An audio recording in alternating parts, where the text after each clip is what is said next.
In addition to having studied psychology at the University of Wisconsin and philosophy at the University of Oklahoma, Arthur Dyson has had architectural apprenticeships with Frank Lloyd Wright, Bruce Goff, and William Graham Purcell.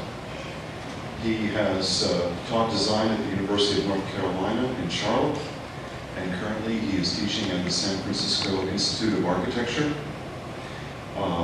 His record in terms of publication is very impressive. His work has appeared in over 400 publications. Additionally, he has won over 40 major design awards in the past 5 years alone. 1993, he received the gold medal from the Society of American Registered Architects.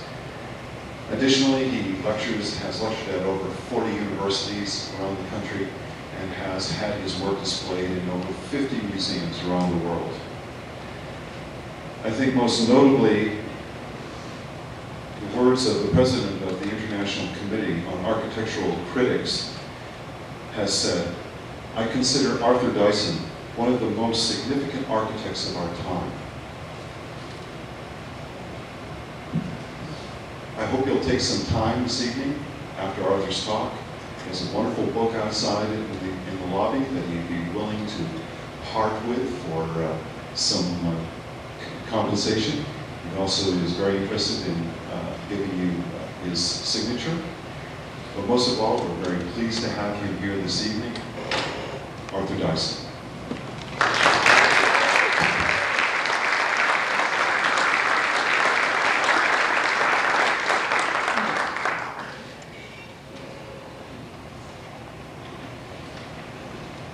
Good evening. Can you hear me out there? You can hear me. Good. I was able to spend a little bit of time today to go around and look in the design studios and talk to a bunch of you and see some of your work. And it's very exciting. The work is very dynamic, and you guys are the front line as far as the new wave that's coming in. And so you hold the future of architecture into your hands. And for those of you that are faculty members, I can't tell you how much it means to a practicing architect to see people that are devoting their lives trying to pass on the torch to other architects. And so I would like to have you join me in applauding yourself for the great work that you're doing. I think you really deserve it.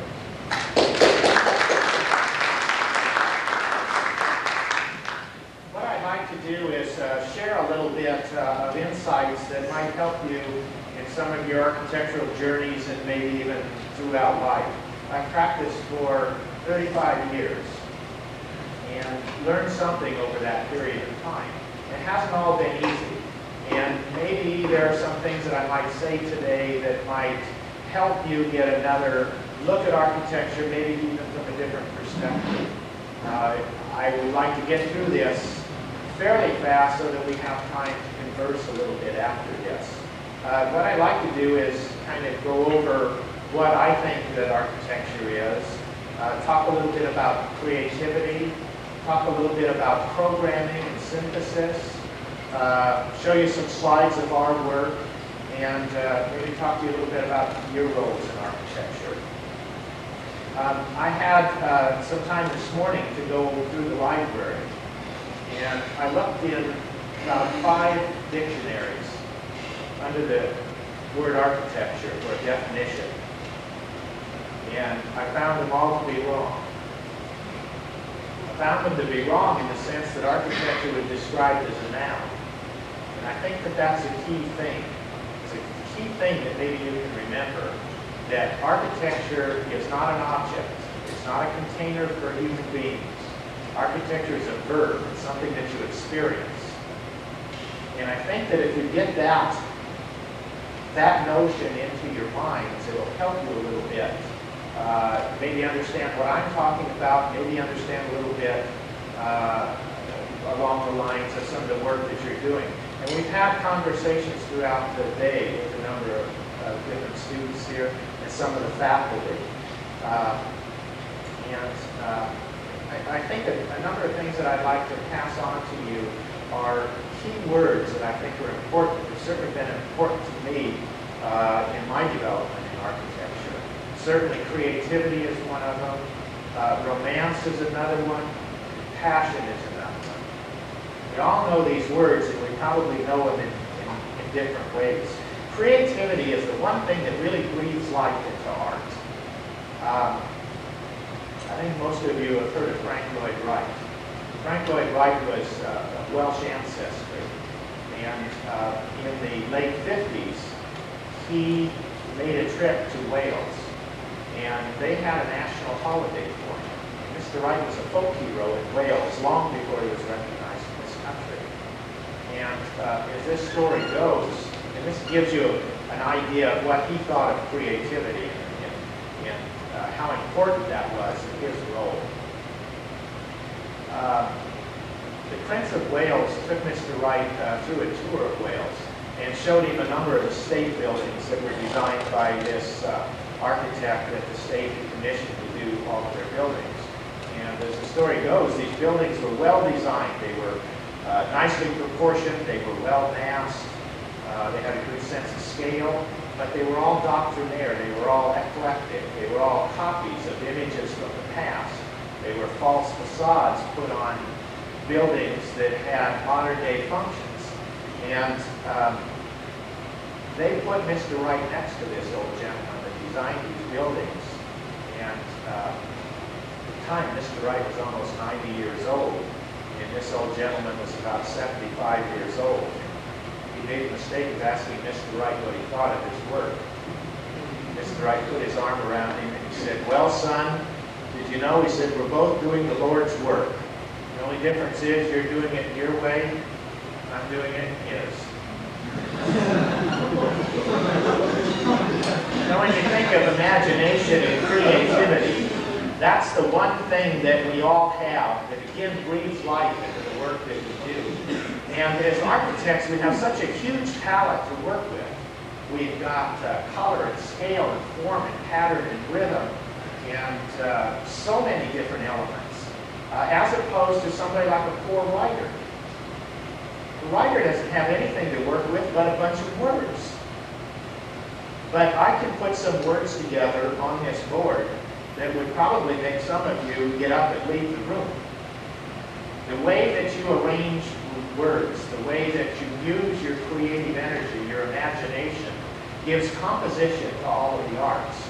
And a good writer can make you laugh. A good writer can make you cry. A good writer can evoke all sorts of emotions with nothing more than a bunch of words. So you can imagine the power that an architect has. And bear in mind, you're going to affect the lives of the people that inhabit the spaces that you will design. And you need to be armed to be able to do that. And that creative act is something that is probably the most exciting part of architecture.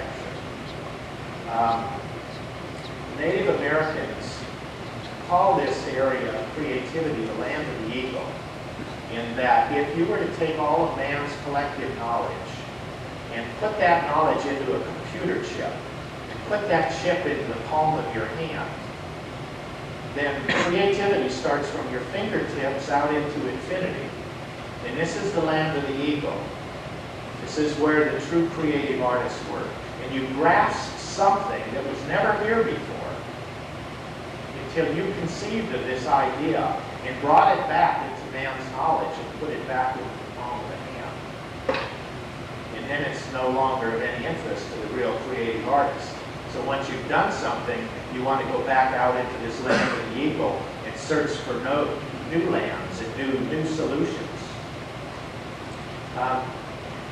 Your imagination is going to guide you in everything that you do, not just in architecture and not just in the creation of spaces that you do. We had a job a few years ago where we designed a two-story home for a family that had 12 children. And it was a two-story home that we designed. And the lower floor had all the living areas, and the upper floor had bedrooms. Is there chalk here? And we had a situation where This is the first floor and this is the second floor. We had basically a family room and a kitchen and a dining room and an entry space. This is a living room, dining, kitchen, family room. And this stairway went upstairs. There was a bridge across. And this was a master suite for the parents. And these were, I think we had 5 or 6 children's bedrooms. I didn't want to have this kid have to go all the way down this stairway and come across to go into the family room. So at the end of this hallway, we had a 4-foot hallway. We put a circular stairway, and that circular stairway had a 4-foot diameter. When we took it into the building department, the building official said, this doesn't meet minimum dimensions for a required stairway. It was my contention that the stairway was not required, therefore it didn't have to meet conformance standard. Well, the building official had a different idea. Any stairway had to meet minimum standards. So he said, I can understand the problem, and if you can come up with a solution to get me off the hook, we'll buy it. So I took it back to the office, and I looked at it for a while, and where I had written on the plans, spiral metal staircase, I erased that and I put metal sculpture. So we went back to the building department and he says, well, what have we got now? I said, well, we've got a metal sculpture at the end of the hallway here. He said, a metal sculpture? Well, what's that made of? And I said, well, it's made of component parts to a spiral metal staircase. He said, well, can you walk up and down it? And I said, sure you can. But he says, it's a sculpture? And I said, yeah. Okay, and he stamped it approved. So you're going to run into that throughout life. There are different ways. We had talked at dinner tonight about creative solutions. This is going to be hard for most of you to believe, but the work that you design will not always be executed exactly as you've drawn it. Not all of the workmen are going to follow the plans exactly, and they're not going to interpret it is the exact way that you wanted it interpreted. So as an architect, it's your job to come up with a creative solution to make that correction that will save the contractor money and make the solution better than the first one that you had. You always seek in an opportunity to make something better every time that opportunity arrives. And the same way when you do your work. Every time you have a new project, you've got the opportunity to do something better than you've ever done before. And that's the way that we look at our work. Every time a client crosses my threshold, he or she gives me the opportunity to do the best job I've ever done. And that's what I'm talking about when I say that you need passion. You have to believe in what you're doing. You have to have passion to go after what you're doing. The work that we do, you've seen the exhibit in the other room, are probably different images than you're used to seeing. And we have never tried to do anything differently. But on the same token, we've never tried to do things the same way. When you approach something honestly, it's going to look different. You don't have to start out trying to be different. And that's part of programming, and we'll get into that a little bit. So much of what we do in architecture is off of the hinges of custom rather than off of the hinges of reason. Bruce Goff used to tell a joke, or not a joke, a story, about a little girl who was watching her mother prepare dinner one night. And the mother was preparing a roast. And before she put it in the oven, she cut a little bit off of each end and then put it in the oven. The daughter asked her mother why she did that. She said, well, that's the way you prepare roasts. I don't know, my mother always did it that way. So the next time they saw the grandmother, they asked her why she prepared a roast that way. And she said, you know, I don't know why I did that, but my mother always did it that way, so I figured that's the way you're supposed to prepare a roast. About a week later, they saw the elder grandmother, and they asked her, Mom, when you made a roast, you always cut a little bit off of each end before you put it in the oven. Do you remember that? She said, you know, I do. I recall doing that. She said, well, what was the reason you did that? She said, well, you know, I only had one pan, and it was only this long. And that's what we're doing in our work with architecture. We do something because it was always done without finding out a reason why. So always find, when you do something, don't just assume that it was done correctly the first time. Always seek your own ways. What I think that you want to try to do in architecture, and this is what we try to do, we try to make connections with clients.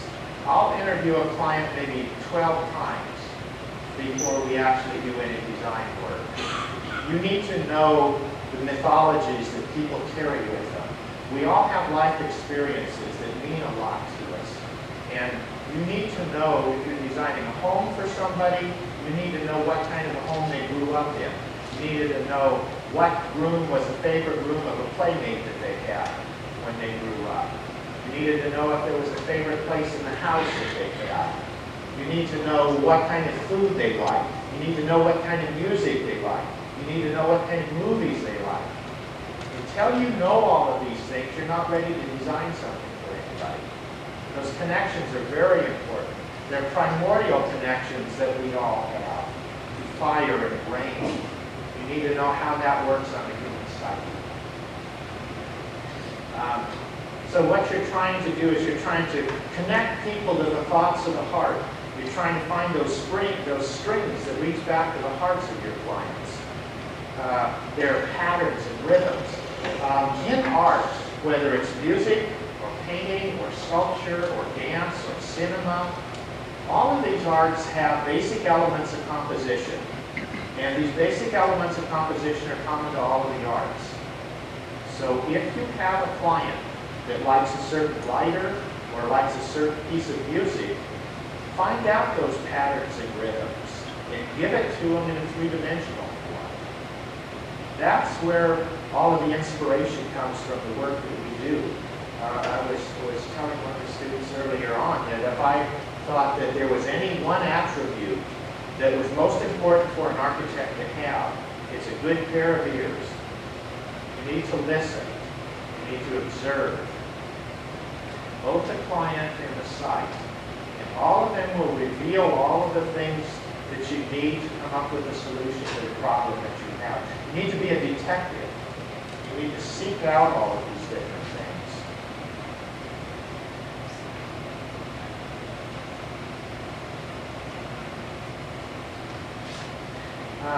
In a sense, what you need to do is build a romance about the clients that you have. That's what you're doing. You're trying to do a poetic setting that nourishes the soul. As human beings, we need things that are different from other life forms. We need things that do appeal to the spirit, to the human spirit. And there's so many things that you can do, and there's so many things that you have to know how people are going to be affected by it. You need to know how color and how texture and how volume and space affects people. So once you have all of the clues to what they need, you need to know what these materials that you're going to use are going to do.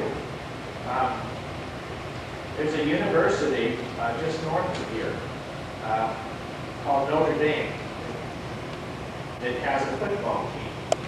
And early on they had a coach who was named Ewing Miller. And he did a very interesting thing. When he took over this fledgling football team, he painted the visitors' locker room a powder blue. And he painted his own team's locker room bright red, so that it would relax the other team and fire his team up. Color, light, texture, pattern, and rhythm affects us not just psychologically, it affects us physiologically. If this room that we're in right now was painted red or orange, your heart would be beating faster than it is now. Your blood pressure would be elevated. And that's just color. So you need to know how all of these things work so that you can put these together. And what's happened now is that the buildings that we have through energy standards that the government has come up with have almost become hermetically sealed. We don't know whether it's raining outside. We don't know whether the wind is blowing. We don't know if the birds are outside singing. We're disassociated from nature. All we hear are mechanical sounds. We hear air conditioners coming on. We hear heaters coming on. We hear freezers, refrigerators, all of these intrusive sounds. We don't have any of the songs of nature that enter into our buildings anymore, into our lives that soothe us. And you kind of reach a funny dichotomy right now in that you're generally working with people that live very hectic lives. And so they need to be soothed and nourished and calmed down. But at the same time, they need to be invigorated and enlivened when they wake up in the morning to face the world again.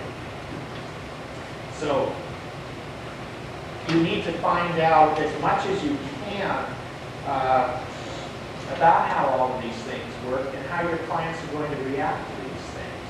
What I'd like to do is get into some of the slides, some of the work that we've done, and give you a little bit of insight on how we've done some of this. Let me tell you one other thing here. We're talking a little bit about mechanical systems, and I think it's very, very important in this day and age to be as aware as possible of the environment. You can use less energy. As far as buildings, you're better off. As far as heating and cooling buildings, you're better off. Your plants are better off. We know the exact sun angle for any place on Earth at any given time, any given minute of any day. We have charts that will show us that. So what that means is that we can screen the harsh sun when it's high in the sky in the summer months and block it out with proper overhangs.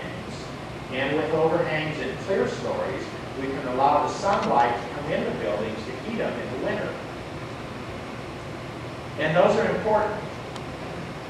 But where the architect comes in, where the poetic sense of architecture comes in, and this goes back to what I said, architecture is not a noun, architecture is a verb. It's something that you experience. When I interview clients, I ask them a lot of questions. Not because I'm particularly nosy, although I like knowing as much as I can. But it gives you insights. We had one client that when I asked them if they had to evacuate their home in a minute's notice, what one item would they take? They both said immediately that of all their possessions, they would probably take the most inexpensive thing that they had. It was these 2 glass goblets that their kids had given them on their 25th wedding anniversary. This had more sentimental value to them than anything else. This was something that was irreplaceable. So obviously we put them in a place of prominence. But additionally, at 5 p.m. on June 5th, the time and date of their wedding, the sun hit those goblets every year. That's something that you can't show, but that's something that you feel. That's what architecture is about. We did a house a few years ago across the bay in San Francisco, and it had a panoramic view of the bay. But at the entry where they entered the house every day, we did a solid wall out of concrete that blocked the view except for a round opening. And that round opening framed a landmark across the bay, which was called Coit Tower. Coit Tower is where they met on their first date. It was a very special time for them. So those are things that you need to find out about clients. Those are the important things. It's like me trying to show you photographs of my kids and expecting you to know what kind of a personality they have by photographs. Those are images. It really doesn't show you that. So with that, we can get some lights and I can figure out how to work this camera. Project it. This is a home that we did probably 30 years ago in the San Francisco Bay Area. It's a very mild climate, and so you can see there are a lot of clear stories on this house. This is the back side of it. The entire living room ceiling is a series of skylights so that you can see the stars at night You can experience the rain in this room.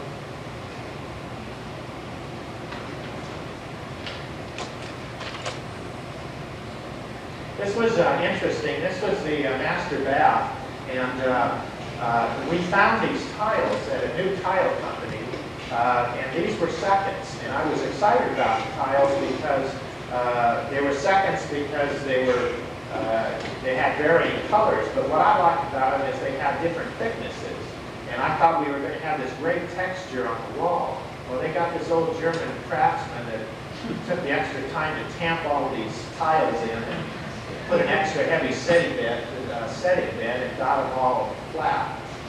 Told them the next time spend some more money on decent tile. So we kind of lost that effect.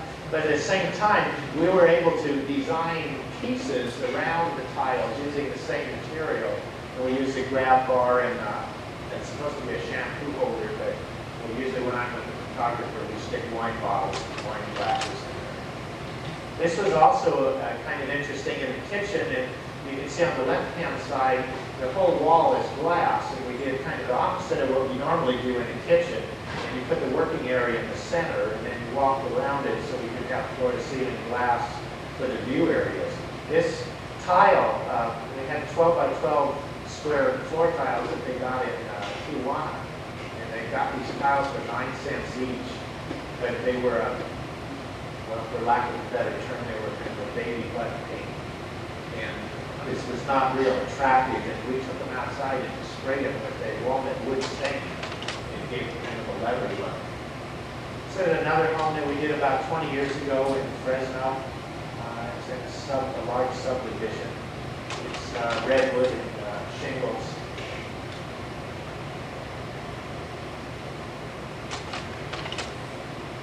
We have a little bit time after this. I'll kind of get into what generates some of these shapes and how we've done some of these things. This is a stuffed cat that we use for photos. No, that's not true. Here you can see once you get a form and you start generating that form, then you want to carry it through in part of the gates and fencing and part of the doors. This is the exterior of the same home. Or excuse me, the rear yard.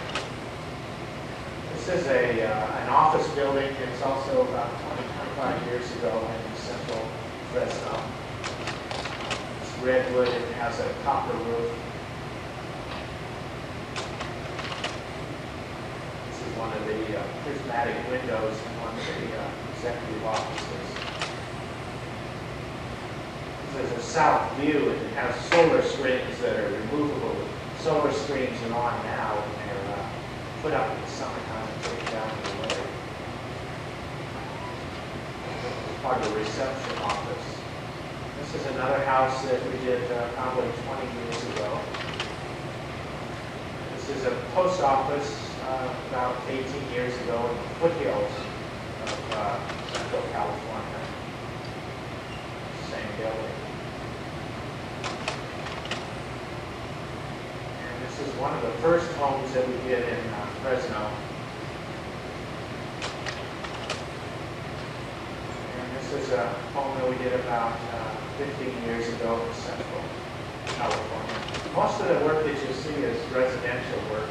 Most of this work was built for the same amount of money as a typical builder's house. The workman kept sticking a cross on top of this building here when it was going up.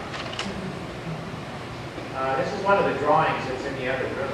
It's kind of interesting. I never really liked to draw very much, so I was always looking for ways of getting around drawing things, and I never liked drawing trees. So I found a way of drawing everything out, just leaving the tree as a negative space, and it gives the image of what one would think is a tree. This was an art institute near Carmel, California, and we wanted to build this without touching any of the site, changing any of the contours, or taking out any of the rock outcroppings of trees.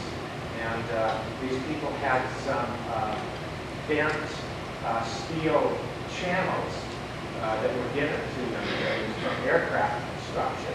And that's what we used to generate these forms. These are all different studios. This It's also in Monterey. This is for a teacher at Monterey Peninsula College. This is her house, and she has several art studios. This is concrete and gold anodized aluminum and tinted glass. And this is another project where we were able to put it in without touching any of the trees. This is another one that, this was a home that we did about 15 years ago. And this is a home that we did a couple years ago in Portland. These drawings, incidentally, are just, they're either pen drawings or, and some of them are pencil, and they're Xeroxed on a colored paper. You might take a look at those in the other room, and we put a little bit of Prismacolor on. This was on a brown line print. This is another project where we attempted not to touch any of the site and build out of this rock outcropping. This is a steel frame gunite structure. There are 3 pods that form the 3 major living areas. That's a fireplace in the center. And on the right is a carport with a curved bridge that reaches, covered bridge that reaches over to the house. The roof structure is steel frame, and it's got Teflon coated fiberglass covering on it, and there are 2 coverings. It's almost like a drum.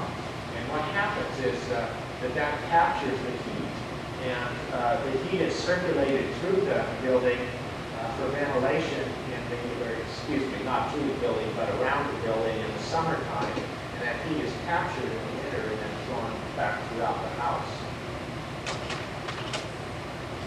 This is an office building that we did about 20 years ago. It's steel frame and copper and glass.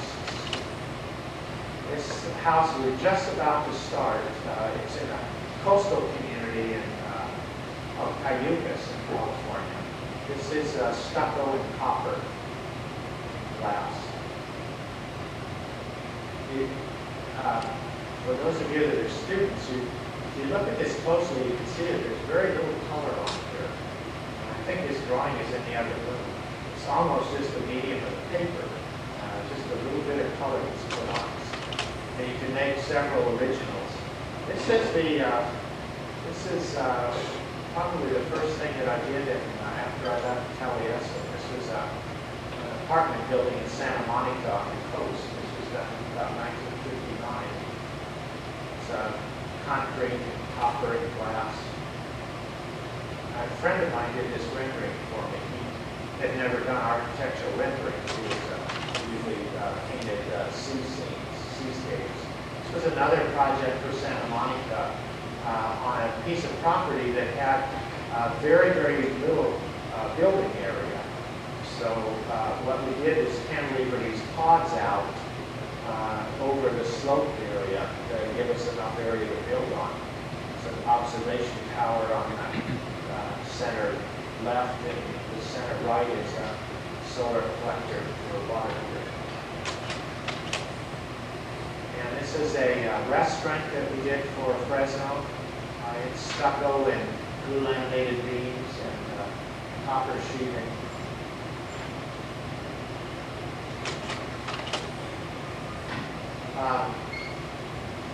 This is a hotel. It was also planned for Fresno. And these 2 towers are lift slabs that would be poured on the ground and suspended on cables from a central shaft that housed all of the utility cores. And the thing I was most interested in on this job was to make sure that this had complete safety for the occupants, which is something that you'll see several times a year. Unfortunately, we see fires in high-rises, and we see people jumping out of them because of the smoke. And what we did on this was to have these blue anodized aluminum louvers that you see clad in this building held 3 foot away from the building wall. And in case of an emergency, all these windows are openable for fresh air. People could scale up and down on the buildings to get out, so there's no way anybody would ever be trapped. These louvers are on solar tracking devices that would follow the sun in the winter and close it out in the summertime with individual luminaire optics. And or tennis courts on the top of these floors.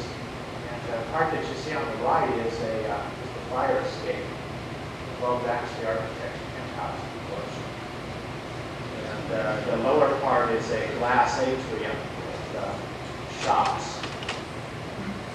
This is a home that we're just about ready to start in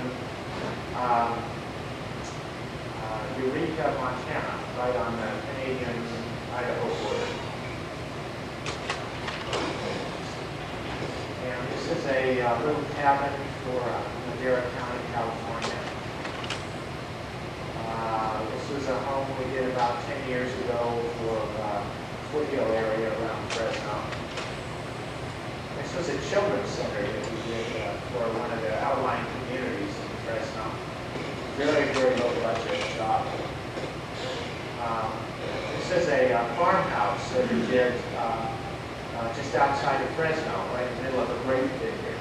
And so what we did was we took a traditional ranch house and just curved it around itself where there's a little oasis in the center with a pool, so that when there are migrant workers in the field, they have privacy, the family activities have privacy from people that they don't know. We didn't do the little building in the back. I think that was done by somebody from Notre Dame.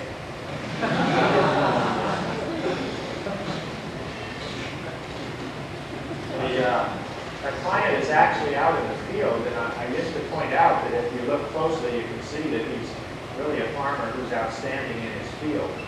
My wife said, don't say that anymore, so I won't say that. This is the front of the house, the street elevation. It's fairly conservative from the front because this is kind of a conservative farming area. This fireplace is made from stone that was found around the site. The siding that we use on here is kind of interesting. It's just it's not really a siding. It's called corral lumber. It's the most inexpensive wood that you can find in the area. It's used for horse fencing. It has some problems with it in that it comes in varying thicknesses and varying widths. And so we put horizontal bats on it. It's also not kiln dried, so it'll shrink. And so the bats allow for all of those differences. Here you can see how all of these rooms are curved around the pool. All of these buildings that I'm showing you are all solar tempered. They all follow the sun in the wintertime, and that's what these clear stories are for. You're looking at the center part, which is the master bedroom, and the master bath is just to the left of that. And so at night they can lay down and look up and see the stars. And the first thing in the morning, the sun shines on their faces. You wake them up early. This pool has had a lot of parties around it. When we designed this house, the kids were about 9 and 10 years old. They've since, now they're in college, so it's had a lot of parties at this house. This is part of the master bathroom. Here we brought the siding inside and made shelving out of it. This is part of the kitchen and nook area. Again, all of these clear stories are to draw the light and the sun in the winter months to the back of the house. And we're using exposed aggregate concrete floor throughout most of the house that helps act as a heat sink for the thermal mass. This is part of the kitchen looking into the court. Well, I think there was some Indiana corn on that countertop. This is a home that we did in one of the outlying communities of Fresno.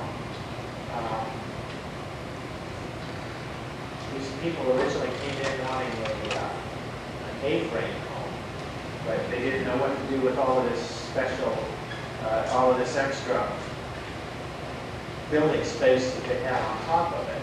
So in talking to them, we found out that they liked curves. Incidentally, this house was built about 8 years ago and it was built for $100,000. This is the entry and his garage and shop on the right-hand side. inside. We thought maybe we would do a whole tract of these, and we just flip the plans and paint them different colors, but that didn't go over.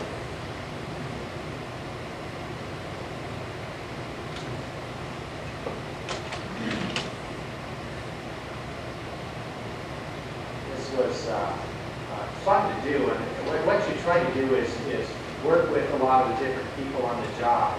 We kind of set out the pattern for the shingles on this house, and then just let the workmen take off from that point and use their own creativity on putting it together. This particular contractor had a brother who owned a cabinet shop, and so we were able to do some more interesting things with cabinets, and he made the doors for us. I think that about the only thing that these people questioned when we first saw the house, they liked everything, but they thought that the door reminded them of a peace symbol. And I didn't see that when we did it, and I told them that we could do something a little more militaristic if they preferred that. They allowed us to finish this out. This is the rear of the same home. These beams that project out have a canvas that rolls over them in the summer months.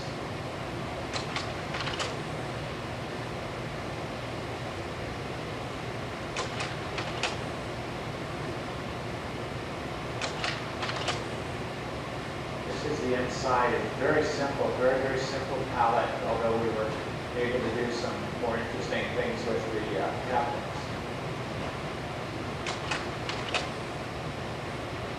This is the master bedroom looking downstairs. I don't know if you can tell which home we did here. This was a house on a man-made lake in Fresno. This is part of the entry.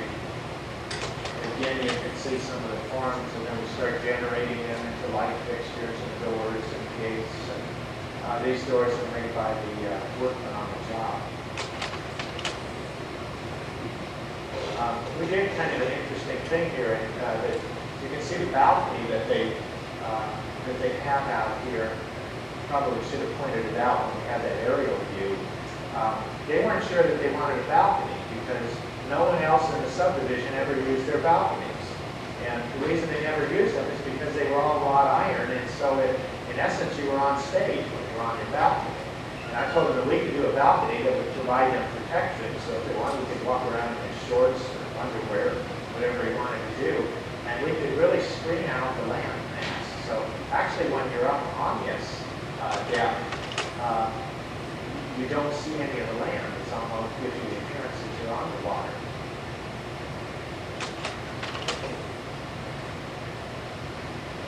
This client did, actually this is a baluster that goes to another house, but what you also, if you're on a limited budget, you want to find out if there are any hobbies or any skills that your clients have. This client told me, or made the mistake of telling me, he knew how to weld. And when I showed him this design, he said, no, he says, I mean, I can take two pieces of metal and attach them. I can't do anything like this. Well, not only did he do this, he did a beautiful job. It worked out great because we got these in the house. It got him out of the house. It made his wife happy for about 3 months. And now he's got something that he's very proud of. This is the master bath, so they can sit there and look at the fire and look at the sunsets and the lakes and have a glass of wine. This is a small home that we did in Wisconsin. This is stucco, and, glass, and copper trim. The garage is on the left-hand side, and there's a bridge over to the house. You'll find that if you do less site work, you have more money to put in the building, and you don't have to worry about erosion problems. And so in most all of these proposals that we have, we're barely touching any of the site at all. This is a model of the same project.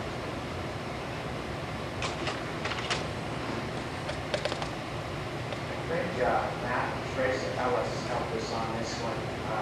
they were working with us last year. We found that if we took photographs of these models and we got maps, right, so the whole flashlights behind these, you can shine them into the house and it gives the illusion that there are lights on inside there. This is a home for a builder that we did in Fresno. This is his own house. It's all stucco. It's very hot climate. And so what we've done is we've put these big reflection ponds in front. We can walk across the bridge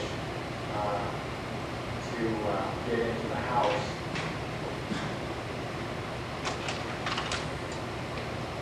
As you can see, there's a lot of difference in form and texture and shape and materials, and this is all depending on the preferences of the clients. This is a house that we're about to start just in Bountiful, Utah, right next to Salt Lake City. This home actually sits on a site right next to Frank Lloyd Wright home.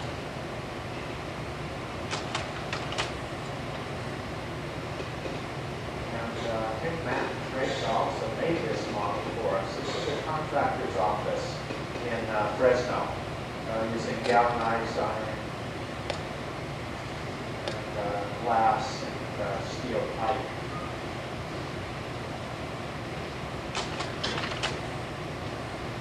And this is a sketch of a church for a community right outside of Fresno.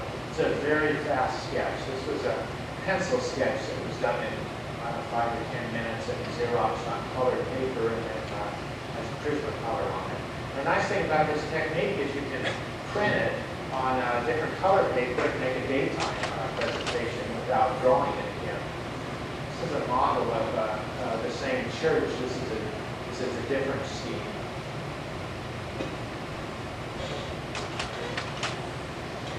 And this is another church in Fresno. It has some copper roof on it.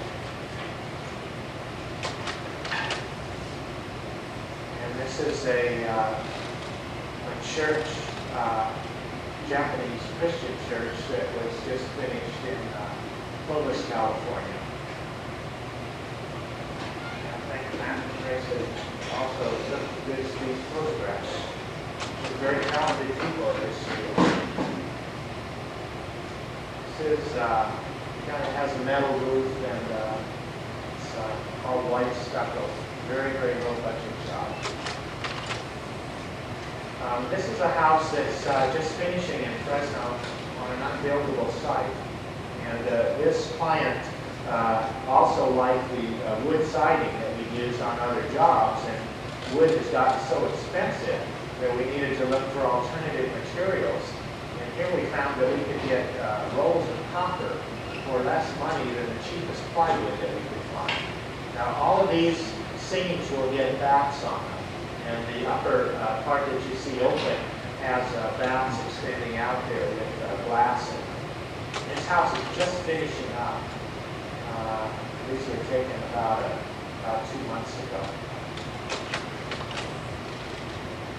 This is partly why this was an unbuildable site. It had these great big huge boulders here.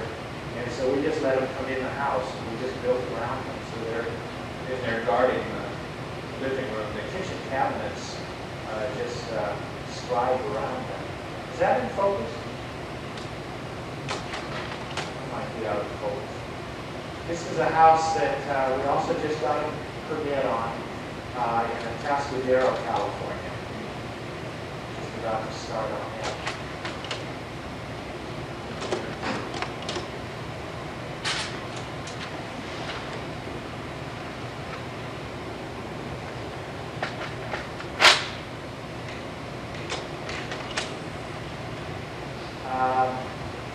This is a house that was just finished last year in the foothills in Fresno.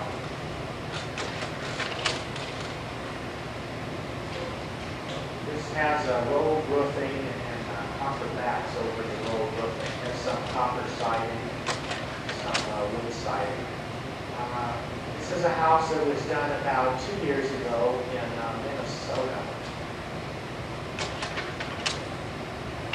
think this is the only shot we have in the house. We were able to design the rugs for this house, and we did 5 different rugs. This is the one that goes in the living room.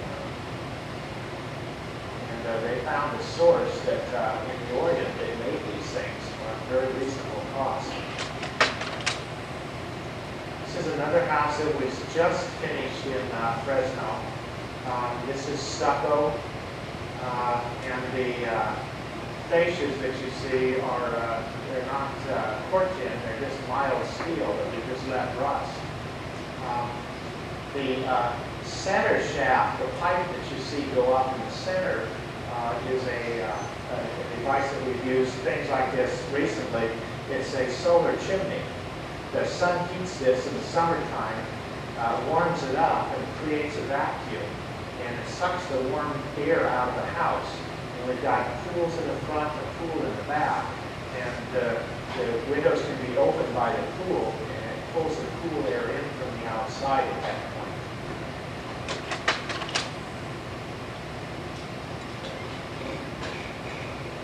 Another view of that house.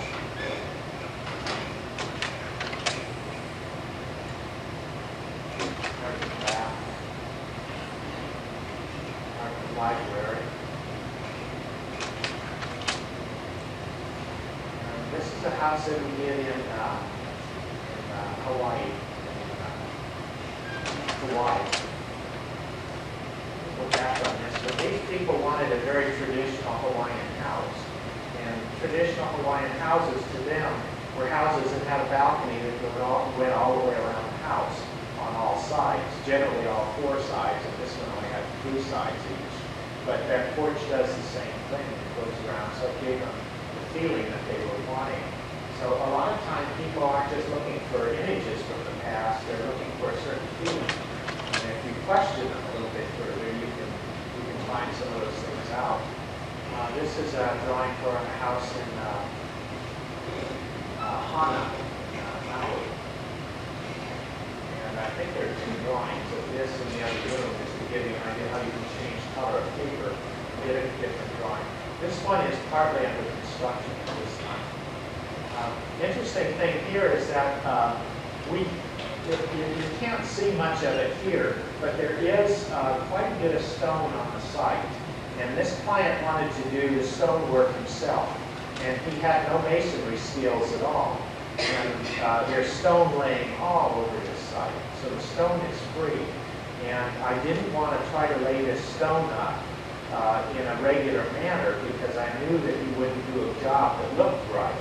So all of the stone is laid up in a serpentine pattern. So it's very free-flowing because that's the only way that it would really look right. The other interesting thing is the trawl structure that you see up there is this kind of a crow's nest.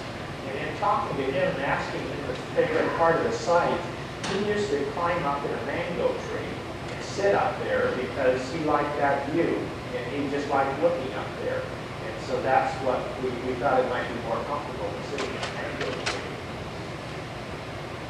This house was it's a house for San Diego. That we did about 2 years ago. This was kind of strange in that it has kind of a his and a hers section. And it has kind of a bridge between the two. This is in the center of an avocado orchard.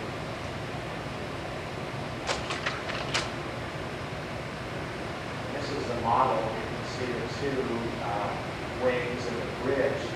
Just in the background on the left-hand side is the garage and guest quarters. This is the view of the garage and the guest quarters under construction. And we don't have too many shots of this one. We don't have any finished shots. This is the kitchen and entry door, and a curved bridge on the left-hand side. Bridge under construction.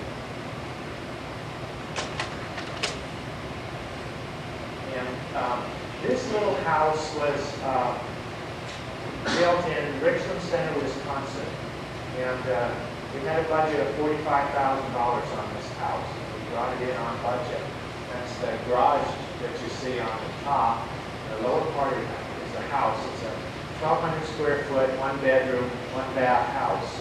This was done for a couple who are in their late 80s. And we must have done this 6-7 years ago, so they're now in their 90s. And very young at heart. But this is at an age where most people aren't even thinking about buying green bananas, let alone building a house. Very, very spirited people.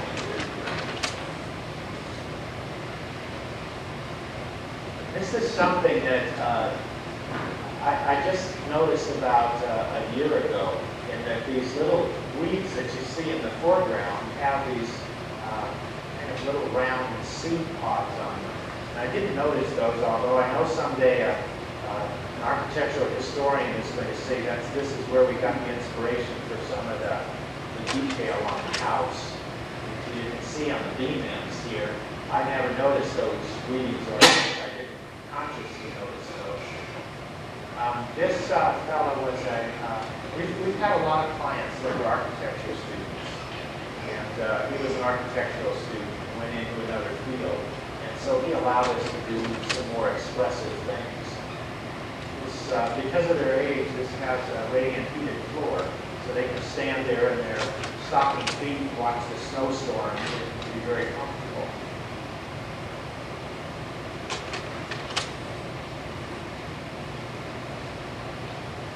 Part of the beam ends.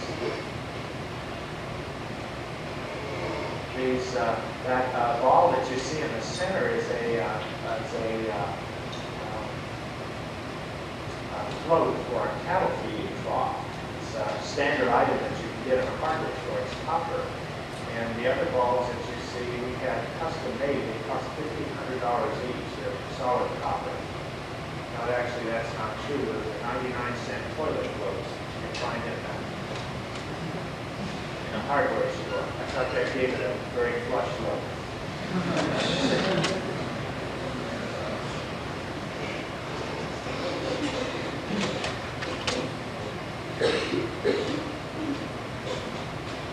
This house has one interior door to the bathroom. Otherwise, it's all open. You can see from one end to the other.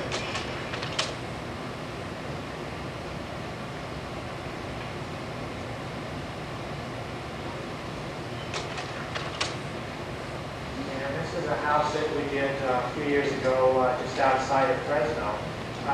Like a lot of clients now, the lifestyles have changed so much from the past, and these clients both work during the day, and so the only time they're really in the home is in the evening, and so the home is opened up for stargazing, and there are two triangular elements, roof elements, that cover the main living space, and you can see it, the two elements on the right-hand side.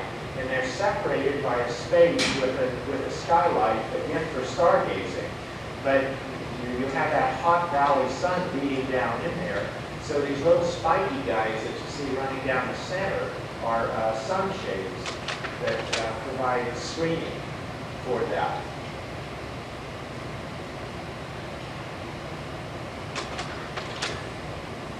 Here you can see the screens, and they're open. They're open to lattice work because of the winds that we have in the area. And when you're on the inside, those screens really aren't apparent.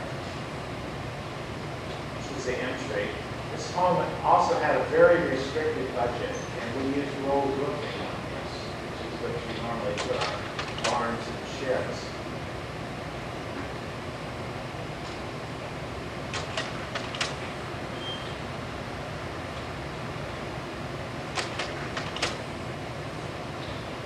This is the view of the gap from the rear of the house.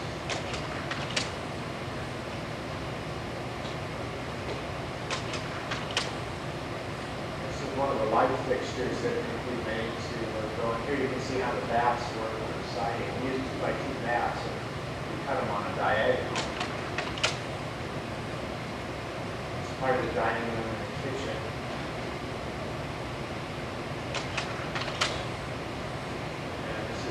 Kitchen looking through the dining room and out to the view across the living room. This is looking back the opposite way.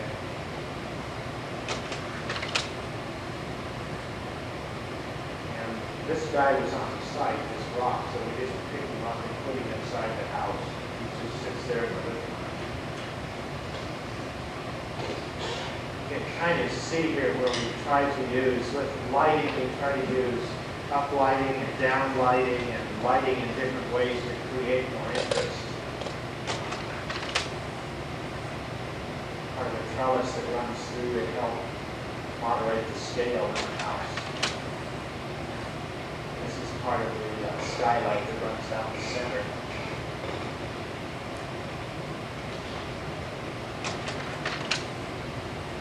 And this is a house that, actually we did this house about 12 years ago. We designed it and they weren't ready to build, and they built the garage that held off on the house, and 10 years later they came back and they hadn't finished it out. This has a native stone that they found in the area, and the metal roofing. This area has a number of woodpeckers that live in the area, and has acorns that drop, and metal roofing seems to be the most logical solution to use on this house. The area that you see right in the center actually is the master bathroom, the master tub and shower. This is the entry side.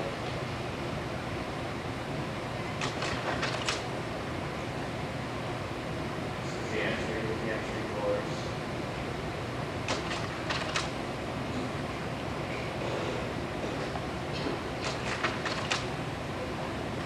This is the living room and kitchen beyond.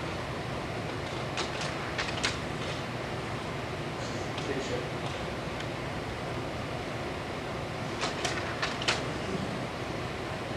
And this is the bridge in between the two rooms, and this opens down to the living room below, and that's why there are series of clear stories in here to allow a view and still provide sun protection. This is the master bath, so here you can see where you've got a prismatic ceiling overhead. It's wide open in the wintertime thanks to the trees, and in the summertime the canopy of leaves cover this up, so it's all covered with green leaves. This is a house that we're working on right now. This is the latest house that we have in Panama City, Florida. This is all steel and concrete. The kind of a claw that you see coming out is a greenhouse. This is the garage on the left-hand side, and you see the living room wing, and the bedroom wing is on the right-hand side. This claw part that you see here will be white powder-coated steel pipes, and it's all going to be glazed in a reflective pink glass. This is one of the signs that we get on our jobs. That's the other one's lights.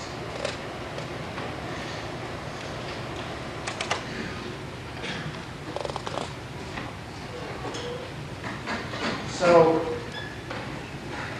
what we're trying to do with our work was to try to find out, again, what appeals to clients. And that's why you see a wide range of things that we do. You don't see any two that really look alike. As people start to know your work, that's kind of a double-edged sword, because a lot of times they'll come in and they'll want something that they've seen that you've already done. And that's not what you're really interested in doing any more than if they've seen a Southern colonial mansion and tell you that they want you to do that. So you need to find out what it is they like about your work, and that's the way that we've been able to kind of draw on some of the things. So if I could leave you with a few things, what I would like to say is that every one of you has to remember that each one of you brings something very unique into the universe. Each one of you brings something that was never here before and will never be here again.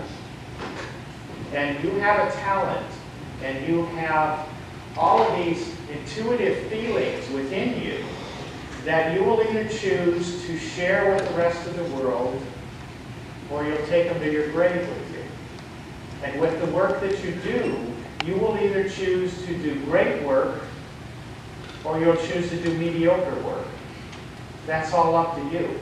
If you have the passion, if you have a dream to carry on with your ideas, there's nothing that's going to stop you. You all can do that. You can all make a tremendous, tremendous difference on this earth if you push for what you do. You always want to strive to do the very best that you can. And always remember also that it's not important where you are, but the important thing is in the direction that you're headed.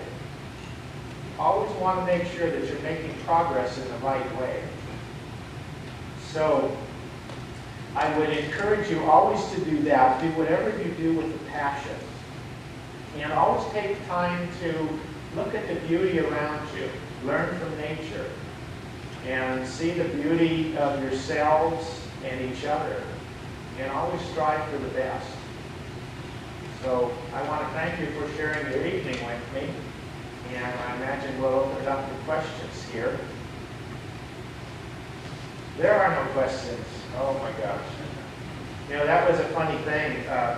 It took years and years for the AIA to finally vote Frank Lloyd Wright the gold medal. And one year they finally thought they had enough votes to get him the medal. And so they hired him as the keynote speaker to give the address to the National Convention. Right before he went on, he found out that they didn't get enough votes. He was not going to get the gold medal. And so he made sure that before he went out there, he got his check to speak. And he got his check, and when he went out there, he looked out into the audience and he said, well, this is probably the largest assembly of architects at any one time ever in the history of the world. And of all of you architects, is there one of you that can ask one decent question concerning architecture? And no one wanted to be the guinea pig, so no one said anything. So he waited a couple minutes and he finally said, well, if there are no questions, apparently you know all there is to know about architecture, so there's no use me saying anything, and walked off. But I know some of you had some questions earlier, and I tried to cover some of the things that you'd asked earlier that I could remember. But as you get older, your memory fails and you don't remember all these things. Yes? You told a lovely story at dinner about food, about Egypt. I wonder if you could share that. Oh, that's right. Yeah, thank you for asking that. You need to, when you're talking to clients, you need to relax them. And you need to form connections with them. And you need to really find out what they have in their souls, what really touches them. And that's hard to do. If you ask somebody what kind of music they might like Western music, Merle Haggard or Dolly Parton or somebody, but they don't want to tell you that because they think that's not sophisticated. So you need to get down and make them feel comfortable. And one way to really get through to people, I've found, is to talk to people about food. Because most everybody I've ever met have eaten food at one time or another. So, and you can talk about things, and sometimes I'll tell them a story about how architecture doesn't have to cost anymore to have good architecture. It's not a matter of putting expensive things in a building. It's a matter of putting them together properly. It doesn't cost anymore. That's why I say architecture is a verb, it's not a noun. It's something that you can put together and grow. I have several aunts, but two of them I try to illustrate. One of them can take the most inexpensive, the simplest ingredients and just make a wonderful meal. The other aunt can use the most expensive ingredients in the world, and no one will finish the meal, and the dog won't even eat the leftovers. That's a matter of composition. And what we were talking about earlier, sometimes you have very limited palettes. In some of the buildings that you've seen, we have wooden light fixtures, we have doors that are made out of wood. These are leftover parts. They're scraps from the siding that we use on the job. If we use metal roofing, we'll use pieces of the metal. If we use copper, we'll use copper. Whatever we use, we'll use pieces of them. And that's what the Cajuns do. Cajuns, when they cook, they use 3 ingredients an awful lot. And so much, I think they call them the Holy Trinity. They use peppers, and they use onions, and they use celery. And sometimes they will chop all of these up, and they will throw half a pile in the pot and cook it down and caramelize it and get it nice and brown. And just as that's done, then they'll take the same ingredients and throw back in the pot again and cook it slightly more. Now all of a sudden those 3 ingredients have become 6. The colors, the textures, the odors, and everything are different. And you can do the same thing with architecture by varying the material, varying the patterns and the textures. It doesn't have to be expensive. One real interesting thing that I'll illustrate. On the house that you saw in Wisconsin, this small house, this is the shape of the house. It only has 2 sides. This is the side on the north, and this is the side on the south. The south has the view. And we wanted this side completely into the heel, so that it would be insulated from the cold north winds. Someone sent me a copy of the Wisconsin State Journal, and in there it told about how the architect designed this house. And in there it told that when the architect was walking on the site, he saw all these pine cones on the ground and thought, what a natural shape to make the house. And so this idiot made the house in the shape of a pine cone. Well, that's a more romantic story than the actual story. What happened here is that we really don't have a view in this direction. We don't have a view in this direction. Because this is a southern view, we can control the exposure.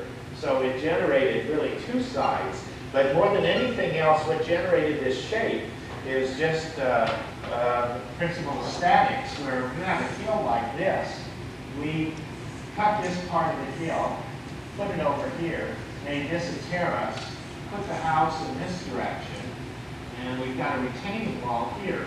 Well, to resist this overturning moment, we needed to have a huge cantilevered reciprocal footing, which was very expensive and it wasn't in the budget.